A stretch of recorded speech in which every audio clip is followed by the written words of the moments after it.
Hola chicos, queridos alumnos del plan electivo de biología.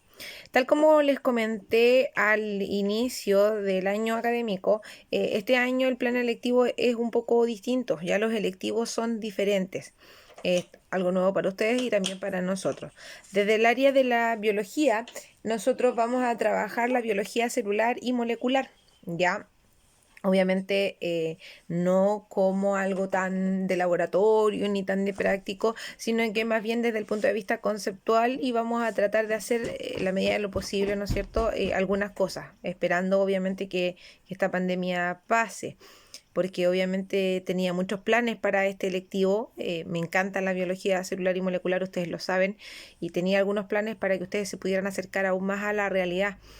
Planes que lamentablemente por ahora no son posibles, ¿ya? Principalmente ir a visitar los laboratorios de las universidades para que ustedes vieran, ¿no es cierto?, en detalle algunas células, cómo esto funciona, ¿no es cierto?, y algunas técnicas que se utilizan para poder hacer análisis y conocimiento de las células y del material genético propiamente tal. Esperemos que al menos podamos ir en alguna visita, si esto se pasa, ¿no es cierto?, de aquí a fin de año. Mientras tanto, nos toca avanzar en el plan electivo. Y primero les cuento que lamentablemente no contamos con un texto del estudiante para que ustedes puedan guiar sus aprendizajes. Por lo tanto, todo el contenido tengo que pasarlo y entregarlo yo una vez que estemos en el aula. Mientras tanto, como debemos avanzar y mantenernos un poco ocupados, ¿no es cierto? Les preparé una guía de conceptos básicos de la unidad 1 que lamentablemente van a tener que buscar en internet. Si alguno de ustedes tiene reales complicaciones con el acceso a internet porque no tiene señal o porque simplemente no cuenta con un plan, ¿no es cierto?, para poder acceder a internet, le voy a pedir que a través de su profesor jefe se contacte conmigo, pida mi número de teléfono, me contacte de manera particular y vemos de qué forma lo podemos solucionar. La idea es que usted pueda trabajar, ¿ya? Insisto, solo aquellos que realmente no cuenten con ninguna posibilidad de tener acceso a internet. De todas maneras, los planteamientos que yo les pido en esta guía no son tan difíciles de encontrar, por lo tanto no requieren mucho rato de internet. Tampoco requieren descargar material porque es simplemente buscar la respuesta y escribirla en su cuaderno, ¿ya? Pero aún así, si hay alguien que tenga alguna complicación realmente importante, me lo hace saber y vemos alguna posible solución, ¿ya? Bien, paso a explicar entonces. Unidad número 1, comprendiendo la estructura y función de la célula. Se los había presentado cuando nos vimos en la primera oportunidad, cuando vimos quiénes iban a ser parte de este plan electivo. Eran alrededor de 26 personas, me recuerdo ese día. Y el objetivo de esta unidad es profundizar conocimientos en relación a la célula mediante el estudio y modelación de diversos tipos celulares, su relación con el medio y estructuras y procesos moleculares que le permiten cumplir diversas funciones. Como ya les presenté un poco la unidad, ¿no es cierto?, esa vez en marzo, aquella vez, les decía que nuestras células es una máquina, es internamente una máquina que tiene un funcionamiento maravilloso, donde todo está absolutamente conectado. Esta célula, independiente del tipo que sea, procariota, eucariota, animal o vegetal, va a estar formada por una estructura básica. Toda célula, sin excepción, cuenta con una estructura básica que es una membrana plasmática que la recubre desde afuera, ¿no es cierto?, y que limita el medio externo de la célula con el medio interno. El medio que ella guarda en su interior es único. Cada célula tiene su propio medio interno porque tiene sus propios requerimientos para trabajar dependiendo de la función que ésta tenga que llevar a cabo. Entonces tiene una membrana plasmática. Tiene en el interior un citoplasma. El citoplasma le permite a la célula poder mover en su interior todo lo que ella necesite, ya los requerimientos nutricionales, la salida de algunas sustancias que ya, ¿no es cierto?, le son tóxicas a la célula, que los organelos se puedan mover, que la misma célula se pueda mover. Por lo tanto, el citoplasma es una estructura bastante compleja desde el punto de vista molecular. Ya, si bien es cierto, está formada principalmente por agua, también lo está por sales minerales, y cumple, ¿no es cierto?, esta función de soporte y de dar estructura a la célula. Hay células que son alargadas, hay células que son redondas, hay células que tienen algunas puntas, ¿no es cierto? Y para que tenga esta forma como tal, requiere que adentro haya algo. No me sirve que esté hueca la célula, ya, porque si no estaría, no sé, arrastrándose, plana. Entonces, esa contención se la da el citoplasma. También toda célula debe tener un material genético, ya sea ADN o ARN. Hay organismos unicelulares que no tienen ADN, sino que tienen ARN. Entonces, da lo mismo cuál de los dos tenga o qué tan largo sea la cantidad de material genético que tenga. Lo importante es que debe tenerlo. Entonces, ya tenemos tres: membrana plasmática, citoplasma, material genético. Y debe tener también organelos asociados. Al menos el básico sería el ribosoma, que va a ser el encargado de dar lectura al material genético para poder interpretar, ¿no es cierto?, los requerimientos de la célula. Toda célula, chiquillos, tiene estas estructuras, independiente del tipo que sea, de la función que vaya a cumplir, de los requerimientos nutricionales, etcétera, de su forma de desarrollarse. Como la célula es un organismo, ¿no es cierto?, está vivo, entonces cumple con las características de ser vivo, como lo es nacer, y obviamente si nace también tiene que morir, ¿no es cierto? Tiene que reproducirse, tiene que dejar descendencia, por lo tanto sigue un ciclo de vida especial, ¿no es cierto?, que le es propio. También tiene que alimentarse, nutrirse de alguna u otra forma. Tiene que responder a estímulos porque nosotros vamos a funcionar en pro de lo que ocurra a nuestro alrededor. Las células también, como organismos, sobre todo cuando son organismos unicelulares, una sola célula, ¿no es cierto?, van a reaccionar en función de lo que ocurra con el medio externo. Entonces, este mundo microscópico, que, ¿no es cierto?, no es posible de ser observado a nuestros ojos a simple vista, es toda una puerta a un mundo desconocido para nosotros, ¿ya? Es más que complejo, de hartas estructuras que van a funcionar, ¿no es cierto?, una con la otra, y que no podemos seguir avanzando si no tenemos claridad acerca de la base, de algunas cosas que son básicas. Entonces, ¿qué les voy a pedir en esta guía inicial? Investigar el desarrollo del conocimiento de la biología celular y molecular a lo largo de la historia. Nos vamos a basar principalmente, para poder conocer la unidad, un poco en lo que es la historia, qué es la biología celular y molecular, de dónde viene, qué disciplinas aportan para que ella se pueda realizar. Vamos a volver a los inicios de esta división de los tipos de célula, procariota o eucariota, ¿no es cierto? Y algunas cosas que son fundamentales desde el punto de vista histórico, sobre todo, y de definiciones, para poder tener claridad sobre cómo, ¿no es cierto?, vamos a desarrollar esta unidad. Lo mismo que la vez anterior, en la guía de biología plan común, tiene que desarrollar la guía en su cuaderno. Por lo tanto, me va a poner en su cuaderno de lectivo el nombre de la unidad, el objetivo de la unidad. Y luego, guía número 1, el objetivo de la guía, y me va a poner la pregunta número 1 y la respuesta de la número 1, y así, después la 2, ¿no es cierto? Y así sucesivamente. Cualquier duda o consulta, bueno, algunos tienen algún contacto conmigo más directo, sobre todo los terceros medios, tienen mi número de teléfono, pero vía mail a profe.lorevallejoc@gmail.com. También contamos con el apoyo de la profesora Alicia, que ustedes ya la conocen. Alicia trabaja en el nivel, y también, ¿no es cierto?, toda la guía, ella va a estar al tanto de lo que se hizo, qué es lo que se pide, para poder de alguna forma u otra orientarlos y ayudarles. La fecha de entrega correspondería al día jueves 21, pero como es feriado, la vamos a correr entonces hasta el día lunes 25 de mayo, por lo que van a tener más tiempo incluso para poder desarrollar la actividad. Bien, dicho esto, entonces paso a explicar un poquito en qué consiste la guía. Son 8 preguntas, como les decía, que van a tener que buscar en internet. No son tan complejas de encontrar, pero la idea tampoco es que usted copie la pregunta, la pegue en el buscador y la primera respuesta que le aparezca usted la pegue, o sea, la copie. ¿Ya? La idea es que trate de buscar distintas alternativas y que de lo que usted entienda y del consenso al que usted llegue, usted me elabore su propia respuesta. Eso es lo más importante.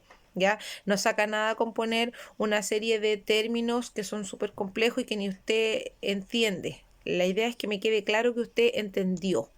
¿Vale? Eso es lo que yo necesito.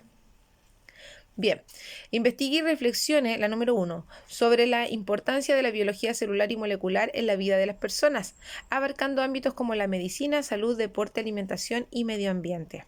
¿Ya?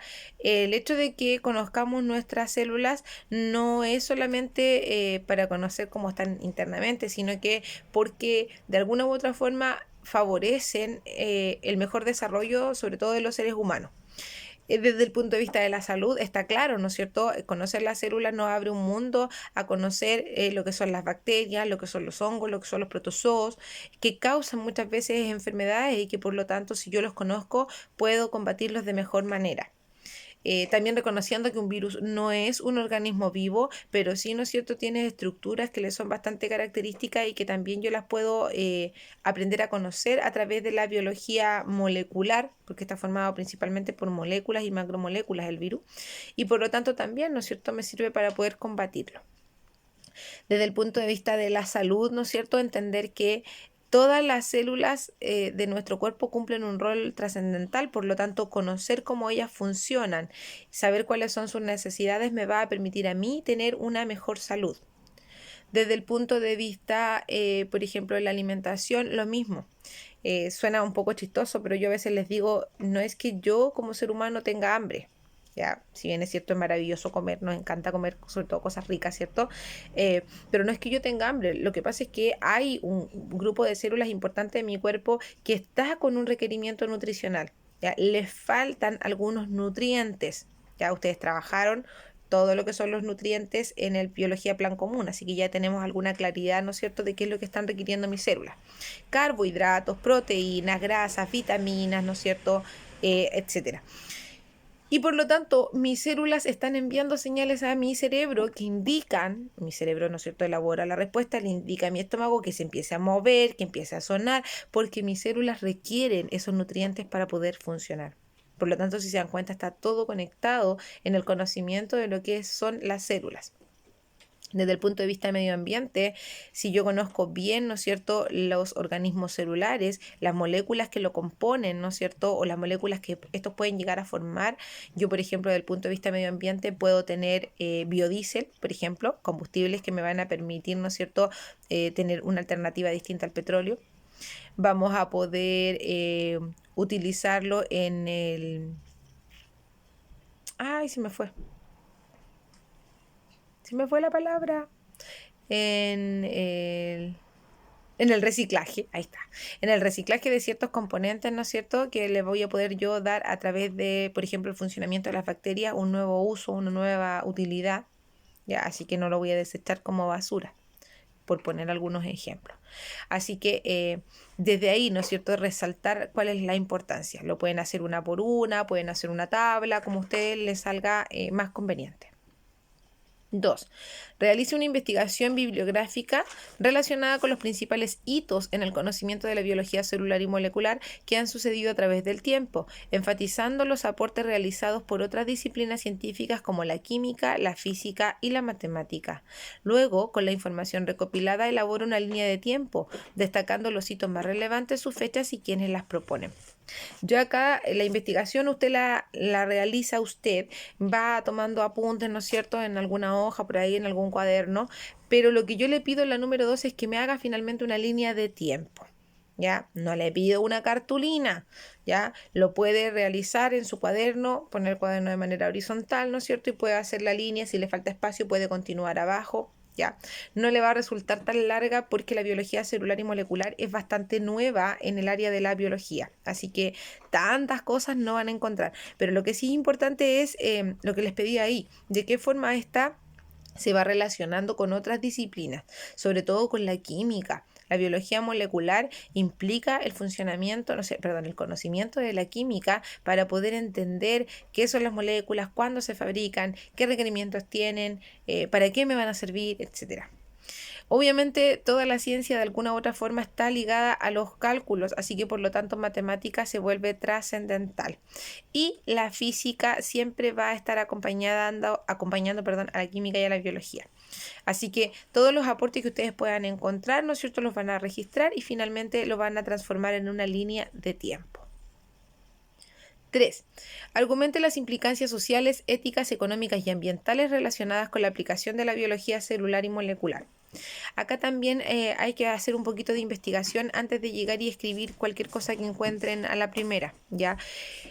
Todo lo que tenga que ver con el área de la biología, chicos, y de las ciencias en general, tiene una implicancia ética de por medio. Si bien es cierto, es loable el hecho de poder aprender y poder avanzar en el área de la ciencia, el hecho de que esta, ¿no es cierto?, sea utilizada de mala manera puede repercutir en desastres a escala mayor.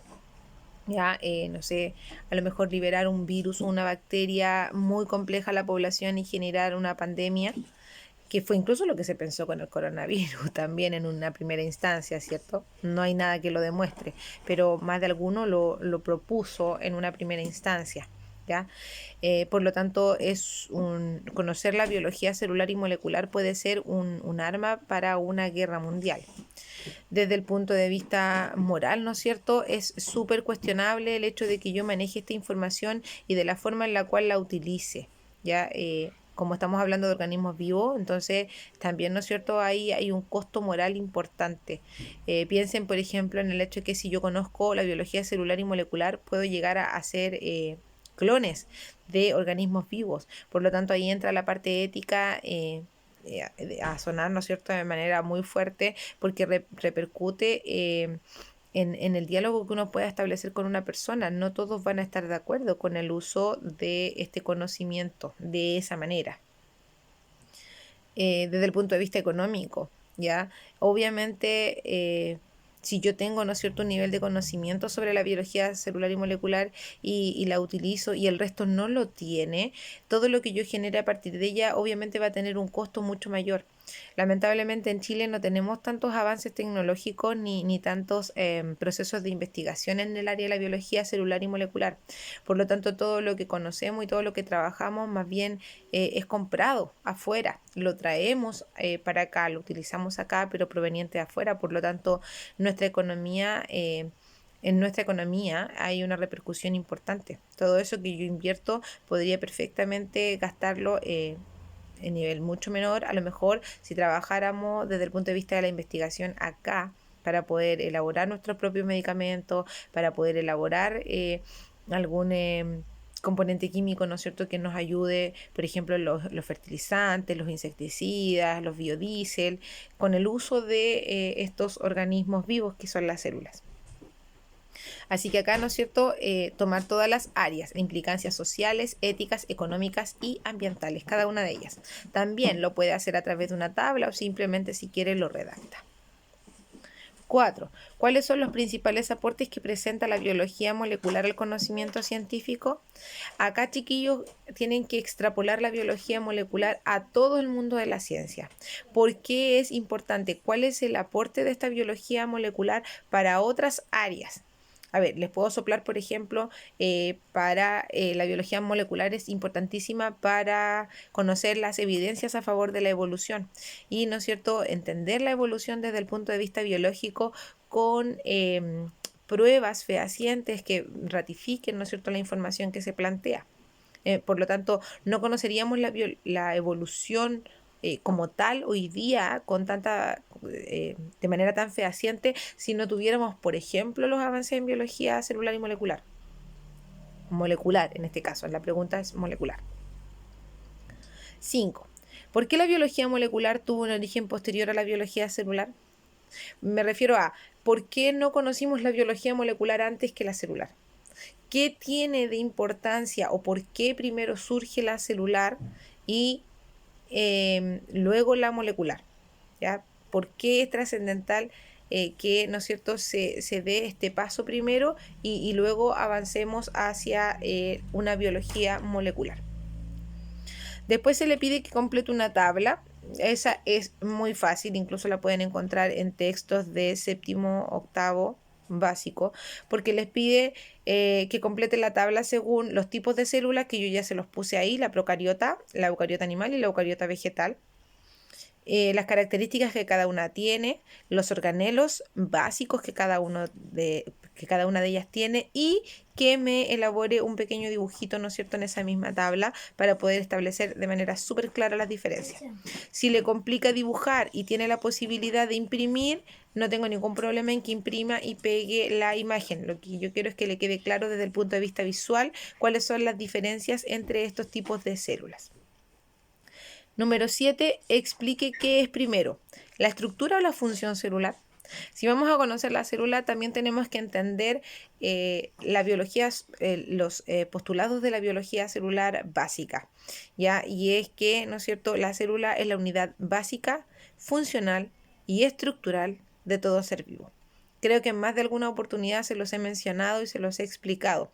Ahora quiero que tomen ese conocimiento y me expliquen por qué, ¿qué es primero? ¿La estructura o la función? Me refiero al conocimiento, ¿no es cierto? Desde el conocimiento, ¿qué es más importante? ¿Qué es lo más relevante? ¿Qué es primero? ¿La estructura o la función? Y la número 8, mencione y explique algunas de las funciones que realizan las células de nuestro cuerpo, por ejemplo, la secreción, la motilidad, el transporte de sustancias, metabolismo, soporte y comunicación. Yo les puse acá solo esas, ya si encuentra otras más y considera que son pertinentes y que son importantes, puede agregarlas, ¿ya? Acá también lo puede hacer, ¿no es cierto?, con el tipo de célula, ¿no es cierto? Procariota, eucariota, animal, vegetal, como usted quiera. Después puede poner la función que va a cumplir. Por ejemplo, va a cumplir la función de secreción. Entonces, ¿dónde puedo encontrar ese tipo de células? Ya, por ejemplo, si pensamos en el ser humano, ¿dónde están? Células secretoras yo tengo, por ejemplo, en todo lo que signifique eliminar alguna sustancia. Ya tengo células secretoras en la boca para poder elaborar, producir saliva, ¿no es cierto?, y eliminarla, ¿no es cierto?, a la boca. Tengo células secretoras en los lacrimales para poder producir, ¿no es cierto?, y eliminar las lágrimas. Tengo células secretoras en los oídos para poder producir el cerumen y luego eliminarlo, etcétera, ¿ya? Entonces, ¿dónde las encuentro en el cuerpo humano? Y, ¿no es cierto?, obviamente, ¿cuál es su función? Que eso es lo más importante, que quede súper claro cuál es la función que van a cumplir esas células. O sea, no tiene nada que ver, por ejemplo, el ojo con las células que forman parte de nuestras glándulas salivales, pero tienen un origen común en cuanto a su función. ¿Cuál es el rol que éstas deben cumplir para que nuestro cuerpo funcione de mejor manera? ¿Ya? Eso, chicos, es la guía. Insisto, cualquier duda o consulta me la hacen llegar, no tengo problema en ayudarlo. Van a tener un plazo, ¿no es cierto?, mayor a una semana, producto del día feriado, a pesar de que el día viernes no es feriado legal, ¿ya? Para evitar cualquier tipo de conflicto, mejor se las dejo como fecha de entrega tope el día lunes 25. Eso. Un beso grande, cariños, y espero no tengan ninguna complicación en el desarrollo de esta guía. Chao, chao.